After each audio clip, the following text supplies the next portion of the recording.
Brother, ಮೊದಲಿಂದ intensity ಇದ್ರ ಜಾಸ್ತಿ ಇತ್ತು ಚಿಕ್ಕಬಳ್ಳಾಪುರದಲ್ಲಿ. ನಾವೀಗ ಕಡಿವಾಣ ಹಾಕಿದ್ದೀವಿ. ನಿಮ್ಗೆ ಗೊತ್ತೋ ಇಲ್ವೋ, ನಂಜುಂಡಪ್ಪನವ್ರು ಸಬ್ ಇನ್ಸ್ಪೆಕ್ಟರ್ ಆದಾಗ ನಾವು ಕನಿಷ್ಠ ಒಂದು 200 ಜನ ಯುವಕರನ್ನ ಟೌನಲ್ಲಿ ಕರೆದು ವಾರ್ನ್ ಮಾಡಿರ್ತೀವಿ. ಆದರೆ ಅವ್ರ ಕುಟುಂಬ, ಆ ಮಕ್ಕಳ ಹೆಸರು ಮೀಡಿಯಾಗೆ ಬಂದರೆ, ಆ ಮಕ್ಕಳ ಹೆಸರು ಬಹಿರಂಗ ಆದರೆ ಅವ್ರ ಕುಟುಂಬ ಮರ್ಯಾದೆ ಹೋಗುತ್ತೆ, ಆ ಹುಡುಗನ ಫ್ಯೂಚರ್ಗಳು ಹೋಗುತ್ತೆ ಅಂತ ಒಂದು 200 ಜನನ ಕರೆದು ವಾರ್ನ್ ಮಾಡಿ ಅಂಡರ್ಟೇಕಿಂಗ್ ತಗೊಂಡು ಇದನ್ನು ಸೈಲೆಂಟಾಗಿ ಮಾಡಿದ್ದೀವಿ. ಯಾಕೆಂದರೆ ಈಗ ಆ ವಿಚಾರದಲ್ಲಿ ಯಾರನ್ನೋ ಒಬ್ಬರು ನಾವು ಕಸ್ಟಡಿಗೆ ತೊಗೊಂಡಾಗ, ಒಂದು ಇಂಜಿನಿಯರಿಂಗ್ ಓದೋ ಹುಡುಗ, ಒಂದು ಮೆಡಿಕಲ್ ಓದೋ ಹುಡುಗ, ಒಂದು ಅಲ್ಲೆಲ್ಲೋ ಡಿಗ್ರಿ ಓದೋ ಹುಡುಗ, ಇಂಥ ಕೇಸಲ್ಲಿ ಸಿಕ್ಕಿದಾಗ ಕೆಲವ್ರನ್ನ ಸ್ಟೇಷನ್ಗೆ ಕರೆದು ಅದನ್ನು ಬುದ್ಧಿ ಮಾತೇಳಿ ಅವ್ರ ಅಪ್ಪ ಅಮ್ಮನ ಕರೆಸಿ 100ಕ್ಕೂ ಹೆಚ್ಚು ಜನರ ಹತ್ರ ಅಂಡರ್ಟೇಕಿಂಗ್ ತೊಗೊಂಡಿರೋದು ಇದಿದೆ. ಯಾಕೆಂದರೆ ಆ ವಿದ್ಯಾರ್ಥಿಗಳು ಏನಾದರೂ ಮೀಡಿಯಾದಲ್ಲಿ ಅವ್ರ ಮೇಲೆ ಒಂದು ತಪ್ಪು ಅಭಿಪ್ರಾಯ ಬಂದರೆ ಅವ್ರ ಕೆರಿಯರ್ ಹಾಳಾಗುತ್ತೆ ಅಂತ. ಆದರೂ ಕಂಟ್ರೋಲ್ ಮಾಡ್ತಾ ಇದ್ದೀವಿ ನಾವೆಲ್ಲ. ಏನಾಗ್ತಿದೆ, ಇದು ಒಂದು ದಿನದಲ್ಲಿ ಆಗೋ ಕೆಲಸ ಅಲ್ಲ. ಒಂದು ದಿನದಲ್ಲಿ ನೀವು ನಂಬ್ತಿರಲ್ಲ, ನಾನು ನಂಜುಂಡಪ್ಪ ಅವ್ರನ್ನ ತಂದಿದ್ದೆ ಆ ಕಾರಣಕ್ಕೆ. ನಿಮ್ಗೆ ಗೊತ್ತು ಅವ್ರ ಹೆಸರೇ ನಿಜಾಯ್ತಿ ನಂಜುಂಡಪ್ಪ ಅಂತ. ನೀವು ಅವ್ರು ಸಿಕ್ಕಿದಾಗ ಕೇಳಿ ಎಷ್ಟು ಕೇಸಸ್. ಯಾಕೆಂದರೆ ಆ ಮಕ್ಕಳ ಭವಿಷ್ಯದ ಹಿತದೃಷ್ಟಿಯಿಂದ ಅವ್ರ ಹೆಸರು ಡಿಸ್ಕ್ಲೋಸ್ ಮಾಡ್ತಿಲ್ಲ, ಆದರೂ ಕಂಟ್ರೋಲ್ ಮಾಡ್ತೀವಿ. ಇಲ್ಲ, ಕಂಟ್ರೋಲ್ ಮಾಡ್ತೀವಿ. ನಾನು ಇದು ಏನು ಅಂದರೆ, ಇದೆಲ್ಲ ಈಗ ಯಾವ್ಯಾವ ಸ್ಪಾಟ್ಸ್ ಇದೆ ಎಲ್ಲ ಐಡೆಂಟಿಫೈ ಮಾಡಿಸ್ತಿದ್ವಿ. ಇದನ್ನು ಬಹಿರಂಗವಾಗಿ ಹೇಳಿದ್ರೆ ಅಲರ್ಟ್ ಆಗ್ತಾರೆ, ಬಟ್ ಹಿಡಿತೀವಿ. ಹಿಡಿದು ಮತ್ತೆ ಸರ್ ಏನಾಗಿದೆ, 2 sets ಆಫ್ ಆಫೀಸರ್ಸ್ ಇದ್ದಾರೆ ಸರ್. ಇಲ್ಲಿ ಏನಾಗ್ತಿತ್ತು ನೋಡಿ, 3-4 ಪಂಚಾಯತಿ ಎಲೆಕ್ಷನ್ಸ್ ಬಂತು, ಮಂಚನಬಲೆ ಬಂತು, ಅವಲೂರ್ಕಿ ಬಂತು. ಈ ಪಂಚಾಯತಿ ಎಲೆಕ್ಷನ್ಸ್ ಇದ್ದಾಗ ಏನಾಗುತ್ತೆ, ತಹಸೀಲ್ದಾರರು ಆಫೀಸರ್ಸರು ಬ್ಯುಸಿ ಆಗ್ತಾರೆ. ಸೊ ಆ ಕಾರಣಕ್ಕೆ ಅವ್ರು ಈ ಪಂಚಾಯತಿ ಎಲೆಕ್ಷನ್ ಇದ್ದಾಗ 2-3 ದಿನ ಅವ್ರು ಬ್ಯುಸಿ ಆದಾಗ, ನಾನು ಅದಕ್ಕೆ ಈ ಆಫೀಸರ್ಸ್ ಫ್ರೀ ಇದ್ದರೆ ಈ ಕಡೆ ಹಾಕ್ಕೊತೀನಿ, ಅವ್ರು ಫ್ರೀ ಇದ್ದರೆ ಆ ಕಡೆ ಹಾಕ್ಕೊತೀನಿ. ಸೊ ಇದು ಬೇಸ್ಡ್ ಆನ್ ದಟ್. ಈಗ ಅಲ್ಲಿ ವರ್ಕ್ಲೋಡ್, ಅಲ್ಲಿಗ CM ಅವರು ಬರ್ತಿದ್ದಾರೆ, ಆನರಬಲ್ CM ಅವರು ಫೆಬ್ರವರಿ 2ನೇ ತಾರೀಕು ಗೌರಿಬಿದನೂರಿಗೆ.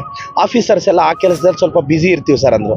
ಅವಾಗ ನಾನು ಲಾಸ್ಟ್ ವೀಕಲ್ಲಿ ಅವ್ರನ್ನ ಹಿಂಗೆ ಕರ್ಕೊಂಬರೋಕ್ಕಾಗಲ್ಲ, ಅದಕ್ಕೆ ಅವ್ರ ಜೊತೆ ಹಳ್ಳಿಗಳಿಗೆ ಫಿನಿಶ್ ಮಾಡಿಸಿದೆ. ಈಗ ಈ ಕಡೆ ಚೆನ್ನಾಗಿ ಆಗ್ತಿದೆ ಸರ್. ಎಲ್ಲ ಅಂದರೆ ಮಂಚನಹಳ್ಳಿ ಇದೆರಡು ನನಗೆ ಬರೋದ್ರಿಂದ ಆಫೀಸರ್ಸ್ ಅವೈಲಬಿಲಿಟಿಗೆ ನೋಡಿ. ತಹಸೀಲ್ದಾರ್ ಅವರು ಕೋರ್ಟ್ ಇದ್ದಾಗ ನಾನು ನಮ್ಮೂರಿಗೆ ನಮ್ಮ ಶಾಸಕ ಹಾಕ್ಕೊಳಕ್ಕಾಗಲ್ಲ, ಆ ತಹಸೀಲ್ದಾರ್ಗಿದ್ದಾಗೂ ಹಾಕ್ಕೊಳಕ್ಕಾಗಲ್ಲ. ಮತ್ತು ಆಫೀಸರ್ಸ್ಗೆ ಕೋರ್ಟ್ ಕೇಸಸ್ ಇರುತ್ತೆ, ಒಂದಿಬ್ಬರು ಕೇಸಸ್ ಇದ್ದರೂ ನಾನು ಅವತ್ತು ಕ್ಯಾನ್ಸಲ್ ಮಾಡ್ಕೋಬೇಕಾ. ಇದೆಲ್ಲ ಕಾರಣಗಳಿಂದ ಬಟ್ ನಡೀತಿದೆ ಸರ್. ಒಂದು 6 ತಿಂಗಳಲ್ಲೆಲ್ಲ ಮುಗಿಯುತ್ತೆ. ನಮ್ಮ ಶಾಸಕರು 110ಕ್ಕೂ ಹೆಚ್ಚು ಹಳ್ಳಿ ಆಯಿತು. ಇವತ್ತು ಮಂಡಿಕಲ್ ಆಯಿತು, ಅಲ್ಲಿ 100ಕ್ಕೂ ಹೆಚ್ಚು ಜನ ಕಂಪ್ಲೇಂಟ್ಸ್ ಕೊಟ್ಟರು. ಅವರು ಅದನ್ನು ಬಗೆಹರಿಸೋ ಪ್ರಾಮಿಸ್ ಮಾಡಿದ್ದೀವಿ. ಗುಂಡ್ಲು ಮಂಡಿಕಲ್ಗೆ ಬಂದ್ವಿ. ಊರಲ್ಲಿ ಸ್ಮಶಾನಕ್ಕೆ ಜಾಗದ ದಾರಿ ಕೇಳಿದ್ದಾರೆ, ಅದೊಂದು ಮಂಡಿಕಲ್ಲಲ್ಲೂ ಕೇಳಿದ್ದಾರೆ. ಒಂದು 2 ಎಕರೆ ಅಲಾಟ್ ಮಾಡಿಸ್ತೀನಿ ಅಂತ ಹೇಳಿದ್ದೀನಿ. ಇಲ್ಲಿ ಒಂದು ಈ ಕ್ರಷರ್ಸ್ದು ಮದ್ದುಗುಂಡುಗಳು ಅಲ್ಲಿ ಗೋಡನ್ ಮಾಡಕ್ಕೆ ಹೊರಟಿದ್ರು, ಅದನ್ನು ಕ್ಯಾನ್ಸಲ್ ಮಾಡಿಸ್ತಿದ್ದೀನಿ. ಗುಂಡ್ಲು ಮಂಡಿಕಲ್ ಬಂಡೆ ಮೇಲೆ ಸರಿಸುಮಾರು 40 ಮನೆಗೆ ಟಾಯ್ಲೆಟ್ಸೇ ಇಲ್ಲ. ಪ್ರಾಬ್ಲಮ್ ಏನಂದರೆ ಎಲ್ಲ ಬಂಡೆ ಇದೆ, ಇದುವರೆಗೂ ಟಾಯ್ಲೆಟ್ ಮಾಡಿಲ್ಲ ಪಾಪ. ಈಗಲೂ ಬೈಲ್ಗೆ ಹೋಗ್ತಿದ್ದಾರೆ ಅವರು. ಸೊ ಇವಾಗ ನಾನು ಒಂದು ದೂರದಲ್ಲಿ ಒಂದಷ್ಟು ವಾಕಿಂಗ್ ಡಿಸ್ಟೆನ್ಸಲ್ಲಿ ಒಂದು 37 ಟಾಯ್ಲೆಟ್ ಕಟ್ಟೋಕ್ಕೆ ಪ್ರಾವಿಷನ್ ಮಾಡೋಕ್ಕೆ ಹೇಳಿದ್ದೀನಿ. 2 ರಸ್ತೆ ಅದಂತೂ ಬೇಗ. ಅವರು 3 ಜನದ್ದು ಒಂದು ಟೀಮ್ ಮಾಡಿದ್ದೀನಿ, ವಾಟರ್ ಸಪ್ಲೈ ಅವ್ರದ್ದು, ಅವ್ರದ್ದು, ಮತ್ತು ಅವರೊಂದು ಒಪಿನಿಯನ್ ಕೊಡಬೇಕು. ಯಾಕೆಂದರೆ ಸುತ್ತು ಬಂಡೆ ಇದೆ, ಎಲ್ಲಿ ಮಾಡಬೇಕು ಅಂತ ಗೊತ್ತಾಗ್ತಿಲ್ಲ. ಅದು ಕ್ಲಿಯರ್ ಮಾಡಿಸಿ ಒಂದು ವಾರದೊಳಗೆ ಆ ಕೆಲಸ ಸ್ಟಾರ್ಟ್ ಮಾಡಿಸ್ತೀನಿ. ಈಗ ನೆಕ್ಸ್ಟ್ ಕಾಕಲ್ ಚಿಂತೆಯಲ್ಲಿ 90 ಲಕ್ಷದ ಕೆಲಸಕ್ಕೆ ನನ್ನ ಸರ್ಕಾರದಲ್ಲಿ ಅನುದಾನ ತಂದಿರೋದು, ಅದು ಗುದ್ಲಿ ಪೂಜೆ ಇದೆ. ಮತ್ತು ಇದೇ ಗುಂಡ್ಲು ಮಂಡಿಕಲ್ ರೋಡ್ಗೆ ಇನ್ನೊಂದು 15 ದಿನದಲ್ಲಿ ಎತ್ತಿನೊಳ ಯೋಜನೆ ಮೊನ್ನೆ ಒಂದು ಹಳ್ಳಿಗೆ ಹೋದೆ, ಅದರಲ್ಲಿ ಆಗ್ತಾ. ಈಗ ಡೈರೆಕ್ಷನ್ಸ್ ಎಲ್ಲ ನಾವು ತಗೊಂಡು ಕಾನೂನು ಏನಿದೆ ಫಾಲೋ ಮಾಡ್ತೀವಿ. ನಾನು ಸರ್ಕಾರದ ರೆಪ್ರೆಸೆಂಟೇಟಿವ್ ಆಗಿ ಕಾನೂನು ವಿರುದ್ಧ ಹೋಗಲ್ಲ. ಈಗ ಗೌಡಿಗೆರೆ ಪಂಚಾಯತ್ ಈಗ ಸ್ಟಾರ್ಟ್ ಆಗಿದೆ, ಒಂದು ಹಳ್ಳಿ ಮುಗಿದಿದೆ, ಬಂದ್ರಳ್ಳಿ. ಈಗ ನಾನು ಬಂದ್ರಳ್ಳಿಗೆ ಇನ್ನೂ ಭೇಟಿ ಕೊಟ್ಟಿಲ್ಲ, ಕೊಟ್ಟಾಗ ಮೊದಲು ಆ ಕೆಲಸ ಪ್ರಾರಂಭಿಸ್ತೀನಿ ಸರ್. ಸಚಿವ ಹೆಬ್ಬಾಳ್ಕರ್ ಅವರಿಗೆ ಆಕ್ಸಿಡೆಂಟ್ ಆಗಿತ್ತು ಭಾಳ. ನನ್ನ ಅಕ್ಕನ ಅವತ್ತು ಬೆಳಗ್ಗೆನೆ ಮೃಣಾಲ್ ಅವ್ರನ್ನ ಮಾತಾಡಿ ಆರೋಗ್ಯ ವಿಚಾರಿಸಿದ್ದೀನಿ. ಲಕ್ಷ್ಮೀ ಹೆಬ್ಬಾಳ್ಕರ್ ಅಕ್ಕ ಬೆಳಗ್ಗೆ ಆರೋಗ್ಯ ಚೇತರಿಸ್ಕೊಳ್ಳಿ ಅಂತ ಭಗವಂತನಲ್ಲಿ ಕೇಳ್ಕೊಂತೀನಿ. ಅದು ಮೋಸ್ಟ್ಲಿ ಒಂದು ವೆಹಿಕಲ್ ಅಡ್ಡ ಬಂತು, ನಾಯಿ ಅಡ್ಡ ಬಂತು, ಆ ಕಾರಣಕ್ಕಾಯ್ತು ಅಂದಿದ್ರೆ ಅದು ತನಿಖೆಯಿಂದ ಗೊತ್ತಾಗುತ್ತೆ. ಅಕ್ಕ ಆರಾಮಾಗಿ ಚೇತರಿಸ್ಕೊಂಡು ಆಚೆ ಬರ್ತಾರೆ. ನಾನು ಫೋನ್ ಮಾಡಿ ಮಾತಾಡಿದೆ. ಕಾನೂನು ಗೊತ್ತಿಲ್ಲ ಸರ್ ನನಗೆ, ಅದು ಡಿಸ್ಟೆನ್ಸ್ ಏನು ಅಂತ ಐಡಿಯಾ ಇಲ್ಲ. ನಾನು ತಿಳ್ಕೊತೀನಿ ಸರ್. ಇದ್ರ ಮುಖಾಂತರ ಸರ್ಕಾರಿ ಶಾಲೆಗೆ ತುಂಬಾ ಎಫೆಕ್ಟ್ ಆಗ್ತಿದೆ. ಇಲ್ಲ, ನೀವು ಹೇಳಿದ್ದು ಕರೆಕ್ಟ್. ನೀವು ಹೇಳಿದ್ದು ನನಗೆ ಅದು ಮಾಹಿತಿ ಕೊರತೆ ಇದೆ, ಅದು ಏನು ಅಂತ ತಿಳ್ಕೊಂಡು ಮಾತಾಡ್ತೀನಿ ಸರ್.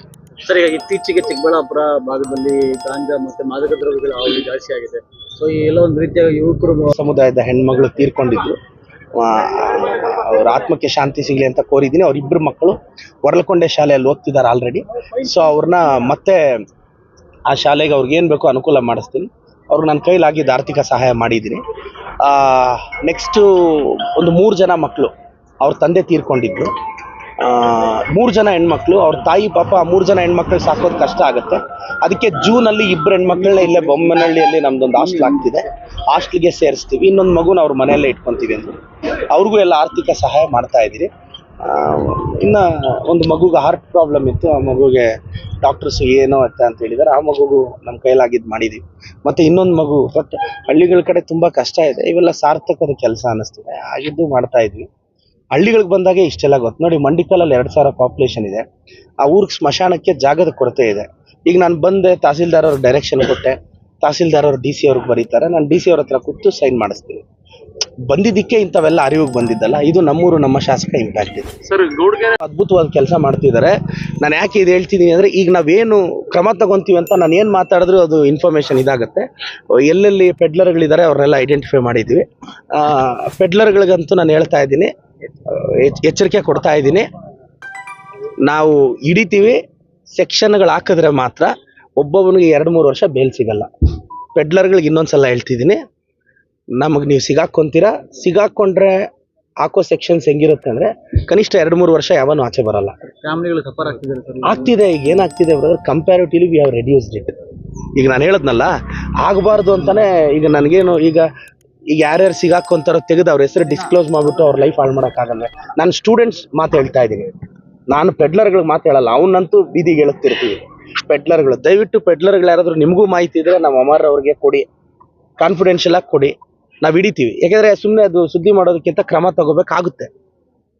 ಮತ್ತೆ ಸರ್, ಗ್ರಾಮ ಇದು ಇತ್ತೀಚೆಗೆ ಆದ್ರೆ ಅವ್ರು ತಗೊಂತಿರೋ ದುಪ್ಪಟ್ಟನ್ನ 200-300 ರೂಪಾಯಿ ರೈತರ ಹತ್ರ ತಗೊಂತಾರೆ. ಇಲ್ಲ, ಹಂಗೇನಾದ್ರೂ ಇದ್ರೆ ದಯವಿಟ್ಟು ಸ್ಪೆಸಿಫಿಕ್ ಆಗಿ ನನಗೆ ಯಾವ ಗ್ರಾಮವನ್ನು ಅಂತೇಳಿ ನಾನು ಇವಾಗಲೇ ಆ್ಯಕ್ಷನ್ ಇನಿಷಿಯೇಟ್ ಮಾಡ್ತೀನಿ. ನನಗೆ ಸ್ಪೆಸಿಫಿಕ್ ಆಗಿ ಆ ಗ್ರಾಮವನ್ನು ಯಾರು ಅಂತ ಸ್ಪೆಸಿಫಿಕ್ ಆಗಿ ಹೇಳಿ, ಅದು ನಿಜಾನೇ ಆಗಿದ್ರೆ ನಾನು ಇವತ್ತೇ ಕ್ರಮ ತಗೊಂಡು. Thank you sir. ಬನ್ನಿ.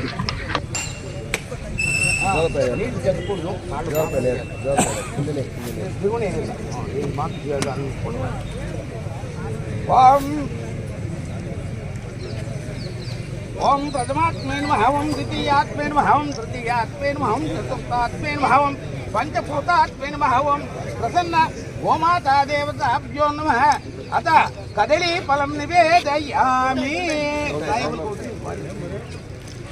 कडलपट्ट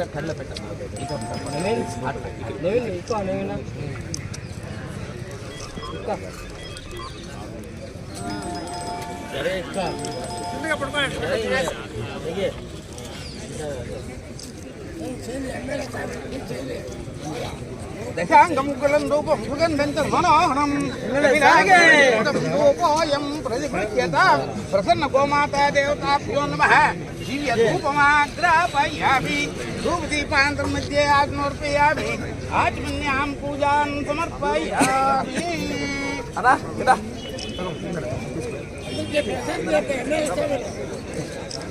सर मागे सर అవకాశాలే కదా ఆర్తి ఎదురేదో ఆర్తి ఎవరు విషయాలే చూసి ఎంతమంది వస్తావో ಹೇಳಿ ಭಾಗ್ಯದಲ್ಲಿಟ್ಟು ಬಾರಮ್ಮ ಹೇಳಿ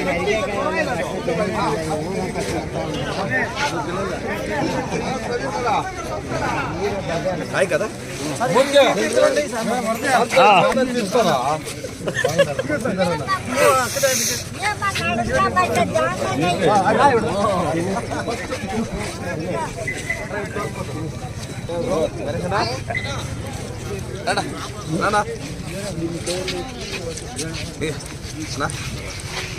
ಚಂದ್ರ ನಮಸ್ಕಾರ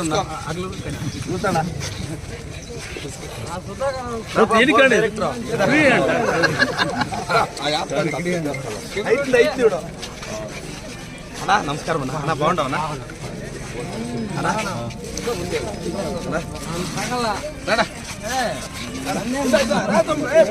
అడుగు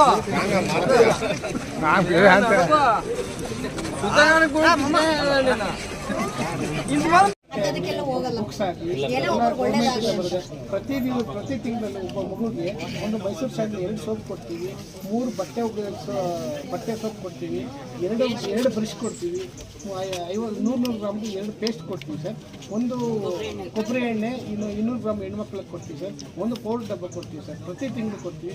ಆಮೇಲೆ ಮಕ್ಕಳಿಗೆ ನ್ಯಾಪ್ಕಿನ್ಸ್ ಬೇಕಾಗಿರ್ತದೆ, ಅದು ನಾವೇ ಕೊಡ್ತೀವಿ.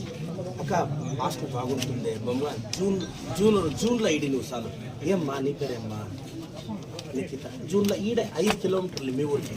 నువ్వు శనివారం భానువారం ఇంటికి రావచ్చు, పండుగలకి రావచ్చు. ఆరాము హాస్టల్లో చదువుకో, బాగా మంచి పాఠం చెప్పిస్తారు. ఏం నిఖిత హాస్టల్కి పోతావా? నువ్వమ్మా పోతావా? ಸರ್ ಇವ್ರಿಗೆಲ್ಲ ನಾವೀಗ ಯೂನಿಫಾರ್ಮು 2 ಜೊತೆ ಕೊಡ್ತೀವಿ ಮಕ್ಕಳಿಗೆ, ಒಂದು ಸ್ಕೂಲ್ ಬ್ಯಾಗ್ ಕೊಡ್ತೀವಿ.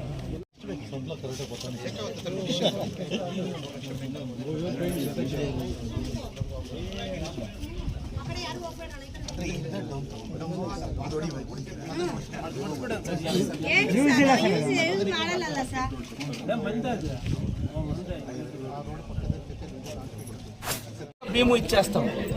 ఏమో మీరు ఆశీర్వాదం చేయని దానికి బస్సులో టికెట్ అడుగుతారా ఎవరన్నా? కదా ఫ్రీనా? 2,000 కదా. హస్తము మర్చిపోకూడదు.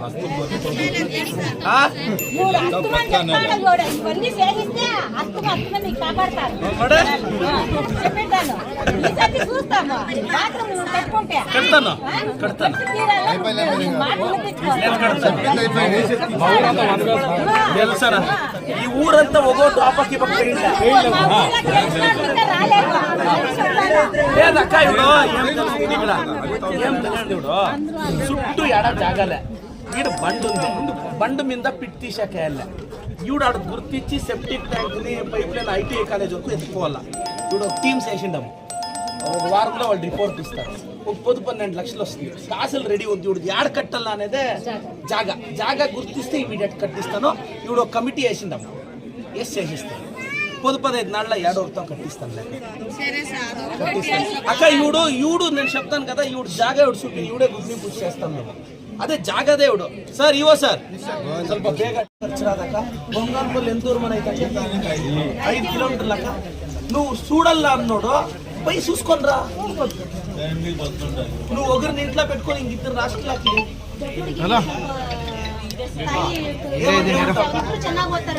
కదమ్మా. నేను ఎమ్మెల్యేగా చెప్పేది ఏం తెలుస్తామా, నీకు ఈవిడేమో ఓకే సాకుతావమ్మా, పెద్దగా ఇంకా నేను సాకి కాలేజీకి వేసి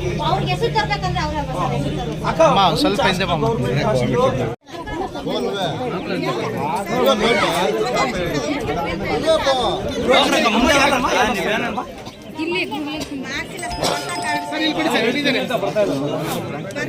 ಇದು ಅಕ್ಕಿದು ಒಂದ್ಸಲ ಚೆಕ್ ಮಾಡಿ.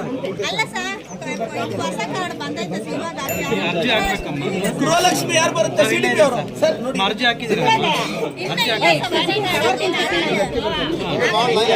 24,000 ఇస్తాను. 2 నెలలకు వస్తుంది, 2 నెలలకు వస్తుంది, 2,000 వస్తుంది. మర్చిపోకూడదు మీరు తిన్నే. ఏమక్క ఏమ్మా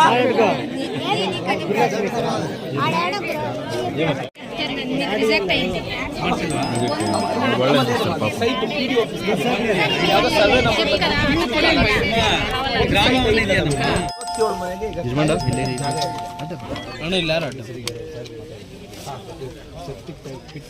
ಎಲ್ಲಿ ಸೆಪ್ಟಿಕ್ ಟ್ಯಾಂಕ್ ಎಲ್ಲಿ ಮಾಡ್ಬೋದು? ಅದೇ ಇವಾಗ ತೆರವುಗೊಳಿಸಿದ್ರೆ ಈ ಜಾಗದಲ್ಲೇ ಆಗುತ್ತೆ. ಹತ್ರಲ್ಲಿರೋದು ಮಾಡ್ಕೊಂಡ್ಬಿಟ್ಟು ಜಾಗ ಗುರುತಿಸಿ ಫರ್ದರ್ ಇಲ್ಲಿಂದ ಯಾವಾಗ ಮಾಡ್ತೀರಿ? ಎಷ್ಟು ದಿನದಲ್ಲಿ ಮಾಡ್ತೀರಿ? ಬೇಗ ಇದು ಖಾತೆಗೆ ಹಾಕಿರೋದೇ ಸುಮಾರು 2 ವರ್ಷಕ್ಕೆ ಮೇಲೆ ಆಗಿದೆ ಸರ್. ಇದು ಖಾತೆಗೆ ಹಾಕಿರೋದು 9 ಎಕರೆ ಜೊತೆಗೆ ಅದು ಸರ್ ಅಲ್ಲ. ಈಗ ನಾನು ಹೇಳೋದು 10 ಟಾಯ್ಲೆಟ್ ಕಟ್ಟಕ್ಕೆ ಅಣ್ಣ ಇವ್ರು ಯಾವುದೇ ಇದೆ ಅಣ್ಣ ಕಟ್ಟಕ್ಕೆ? ಇವರು ಇದರಲ್ಲೇ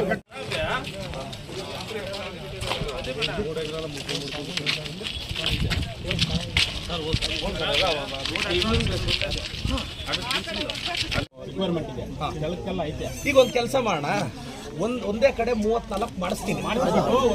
ಒಂದೊಂದು ಟಾಯ್ಲೆಟ್ ಒಬ್ರು ಬೀಗ ಹಾಕೊಳ್ಳಿ.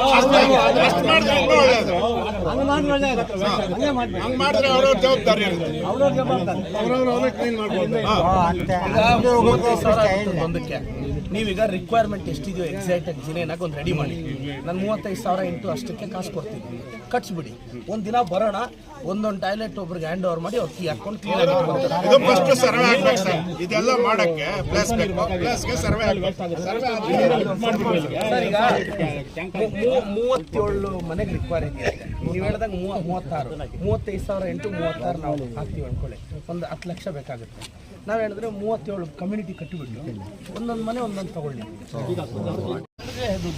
ఇంతే నా రిక్వెస్ట్. మీరు ఈవో సాహెబ్లు తహసీల్దారు మీరు నాకు హాఫ్ అన్ అవర్ ఇస్తే నేను దీన్ని డీటెయిల్ అంతా నాకు పేపర్ ఉంది. ఇదేం చేయండారంటే దీన్ని తిరిగి వేరే చోటు ఇది చేసినారు. నువ్వు నా దీని గురించి కాబట్టుకోలేదు. నాకు 1.5 ఏడాది నేను ఈడ ఉండరంటే డేట్ మీకు ఈడ చెప్పేస్తాను. ಆಗಿರೋದು ಇದು ಬೇರೆ ಅವರು ಅದ್ರಲ್ಲಿ ದೂರಿದ್ದಾರೆ. ಅದಕ್ಕೋಸ್ಕರ ಹೋರಾಟ ನಮ್ದು, ಕಷ್ಟ ನಮ್ದು. లేదురా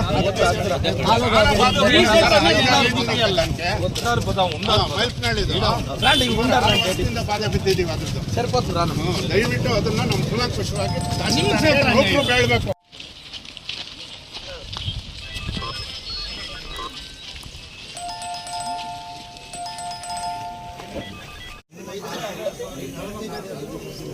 నేను పేరు